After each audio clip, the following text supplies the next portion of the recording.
Hi, this is Kim Reads Urantia. So nice to see you today. So we're going to read from the Urantia book. But first we got Light the Flame and Hardy. Okay, so today's November 16th. This is an ancient alchemist's prayer. Purge, O God, our minds of their horrible darknesses and light your eternal light in our senses. Okay, so take darkness and ego and emptiness out of our minds and fill our senses with your light. Fill my eyes with your beauty and my ears with your voice and my mind with wonder. Yeah. That's really beautiful. Yep. And that's an alchemist prayer. Alchemy is, I think, they did more in ancient alchemy than just bringing together a little bit of lead and a little bit of something else and trying to make gold, right? They had to, I think they were trying to really infuse the material with supernatural energy, is what they were trying to do too. So it wasn't just, it's the roots of chemistry, but I think there was more. They saw themselves as doing more than just mixing A and B to get C, which is how we think of chemistry today. Yeah, if you've read the book, The Alchemist by Paulo Coelho, I'd recommend that. Beautiful thing about and they saw this transformation within themselves, like the alchemist or the young boy does in the book The Alchemist. He experiences internal transformation, and in the end, he's able to use that power to engage the physical forces of nature. So yeah.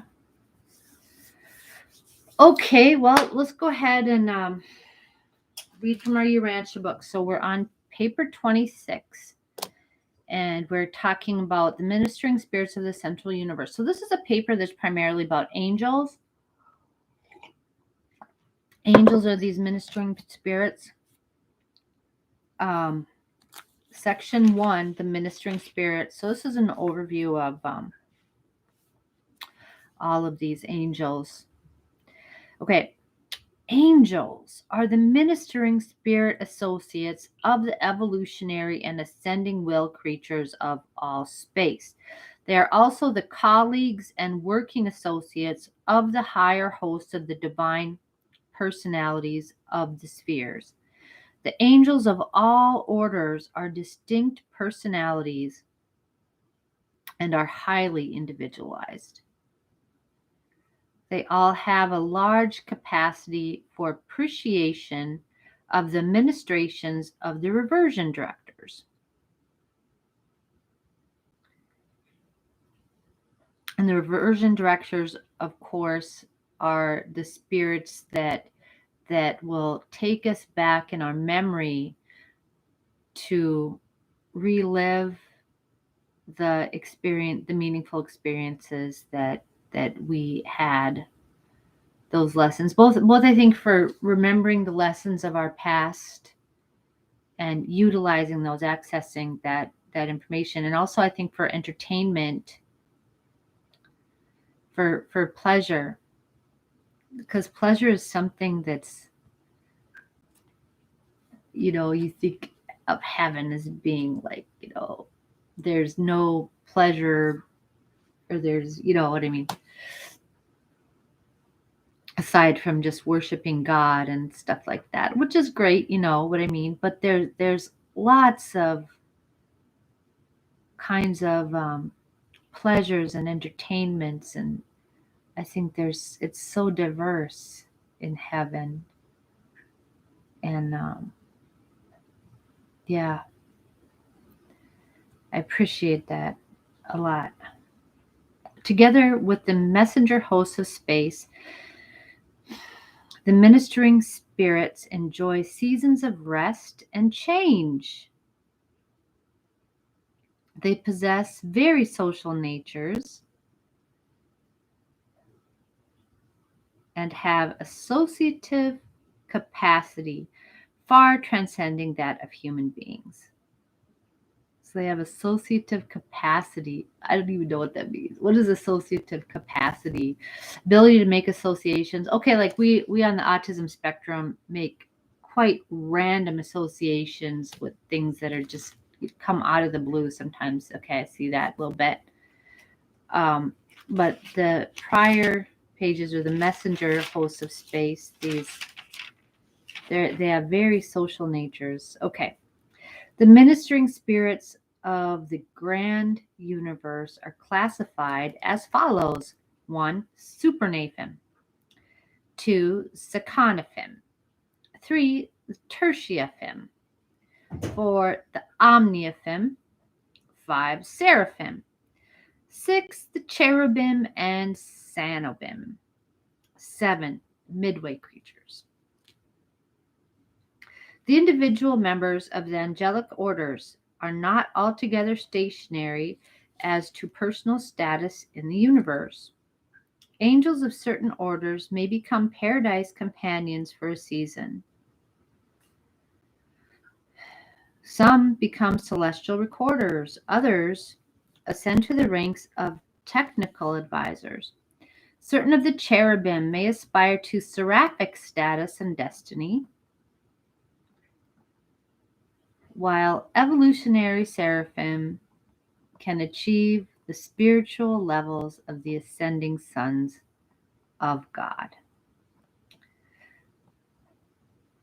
Wow. Okay. So these are beings, I think, that are neither ascending or descending. They can be ascending. They can be mobile within the ranks here. Usually I always thought of angels as being descending because they're on the way, but you know what, they're not, because they're made by the spirit, which is in between. So the I don't know, what are the ascending and there's the trinitized sons of God, which are very high beings. But then there's, what are the descending sons of God? I don't know. See, everything.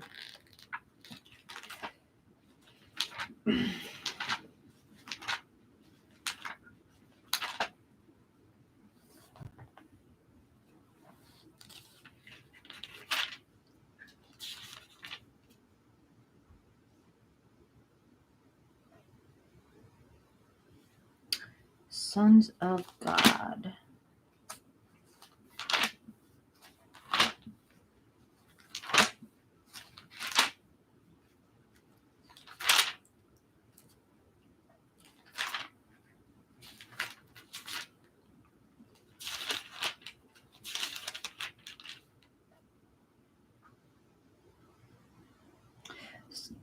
Okay, so where's the descending orders of God? Our creator sons, right? Magisterial sons, Trinity teacher sons. Okay, so we talked about those. The Veronindex and Leonindex life carriers, those are the descending. So those come down from perfection. So mostly it's right. Because the creator sons are sons of the Father and the Son, the eternal Father, the universe Father and the eternal Son. So those come down to us. The Melchizedeks, the Abrahamindex, Trinity teacher sons, magisterial sons. Right. The material sons? Like the Adam and Eve people?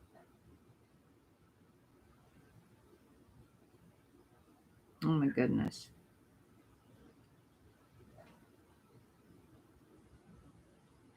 Then there's the descending.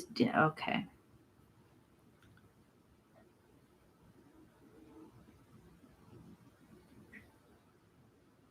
Yeah, this is ascending material sons. So material sons are ascending. So we're like material sons, but not as high as the violet race or the Adam and Eve sons.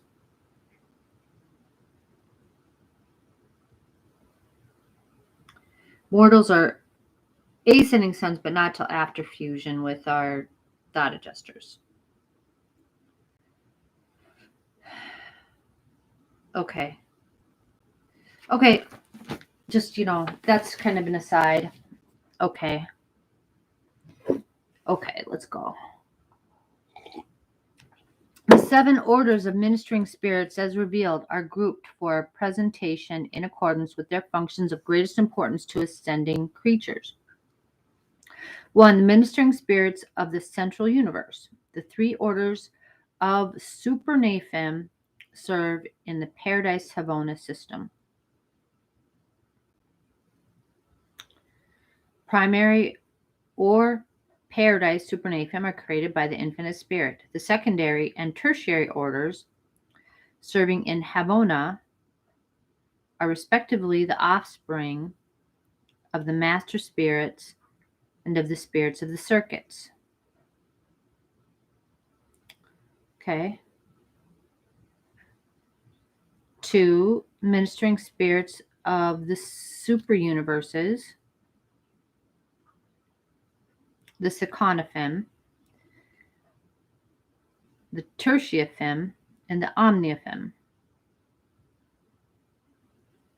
Okay, the Seconophim, the children of the reflective spirits, variously serve in 7 super universes. Tertiaphim, of origin in the infinite spirit, are eventually dedicated to the liaison service of the Creator Sons and the Ancients of Days.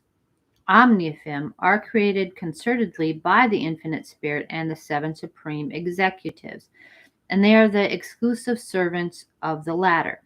The discussion of these 3 orders forms the subject of a succeeding narrative in this series.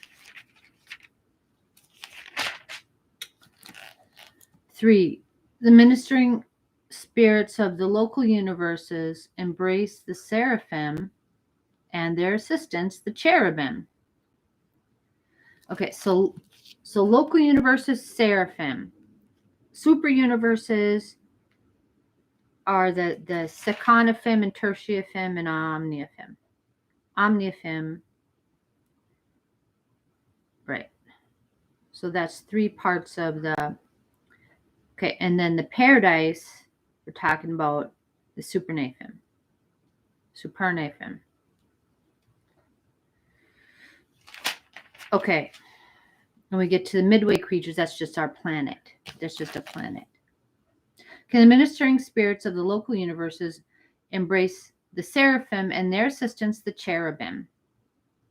With these offspring of a universe mother spirit, mortal ascenders have initial contact. The midway creatures, or nativity on the inhabited worlds, are not really of the angelic orders proper, though often functionally grouped with the ministering spirits.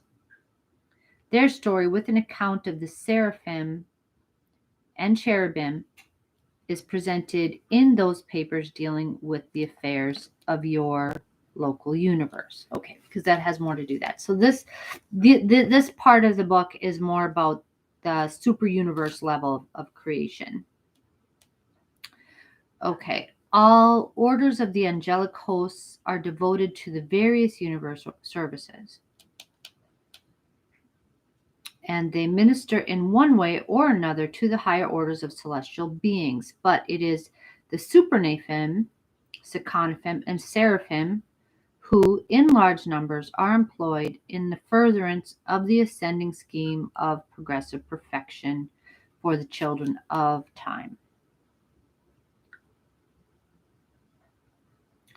Functioning in the central, super, and local universes, they form that unbroken chain of spirit ministers which has been provided by the infinite spirit for the help and guidance of all who seek to attain the universal Father through the eternal Son.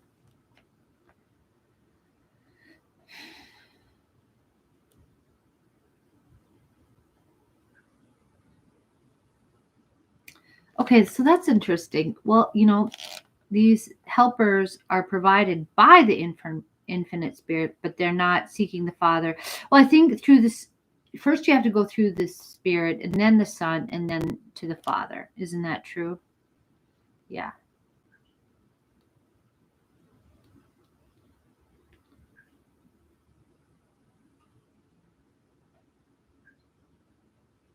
Um, it is the supernaphim, sekanophim, and seraphim who in large numbers are employed in the furtherance of the ascending scheme of progressive perfection.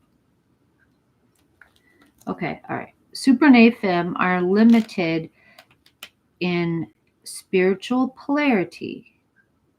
They're limited in spiritual polarity. What the heck is that? What does that mean? Regarding only one phase of action, that with the Universal Father. They can work singly except when directly employing the exclusive circuits of the Father.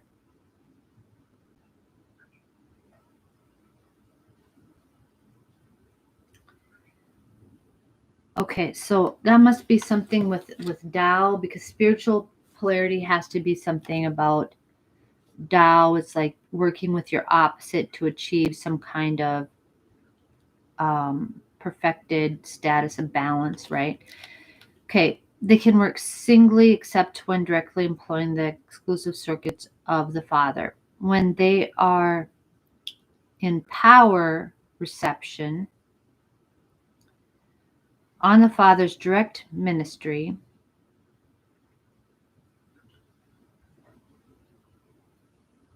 supernaphim must voluntarily associate in pairs to be able to function.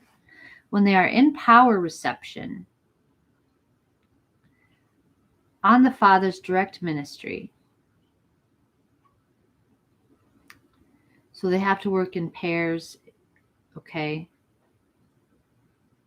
Sekanophim are likewise limited, and in addition must work in pairs in order to synchronize with the circuits of the eternal Son. Okay. Okay, so somehow they have to work in pairs to embrace all the potentials of the Son circuits and the Father circuits. Seraphim can work singly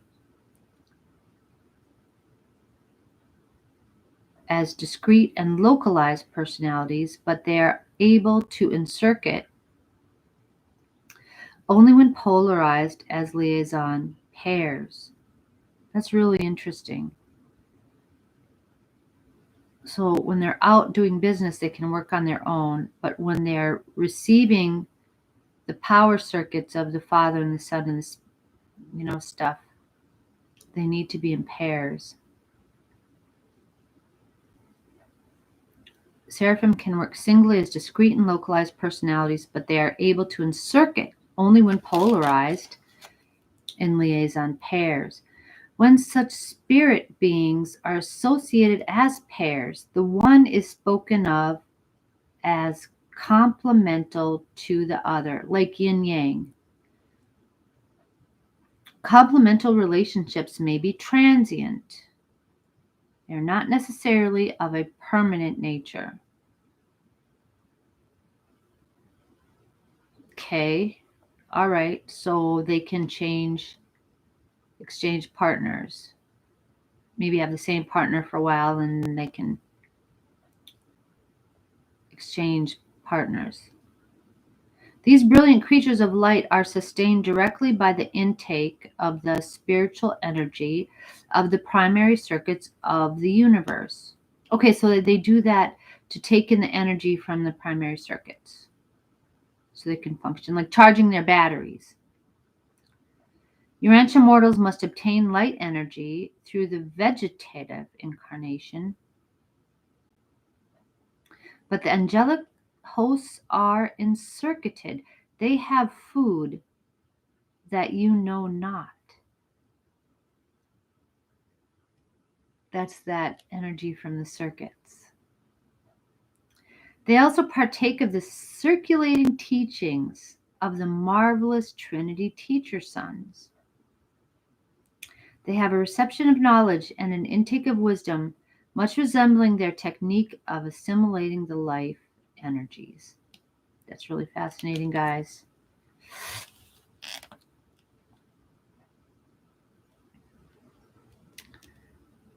Okay, so they learn from the Trinity teacher sons, which are descending sons. Yeah. They're in the group of the creator sons and the, sorry, I have a headache, Melchizedek's and such as that. Okay. Well, that's amazing. And we'll see you next time. Thank you very much. I love you. Bye.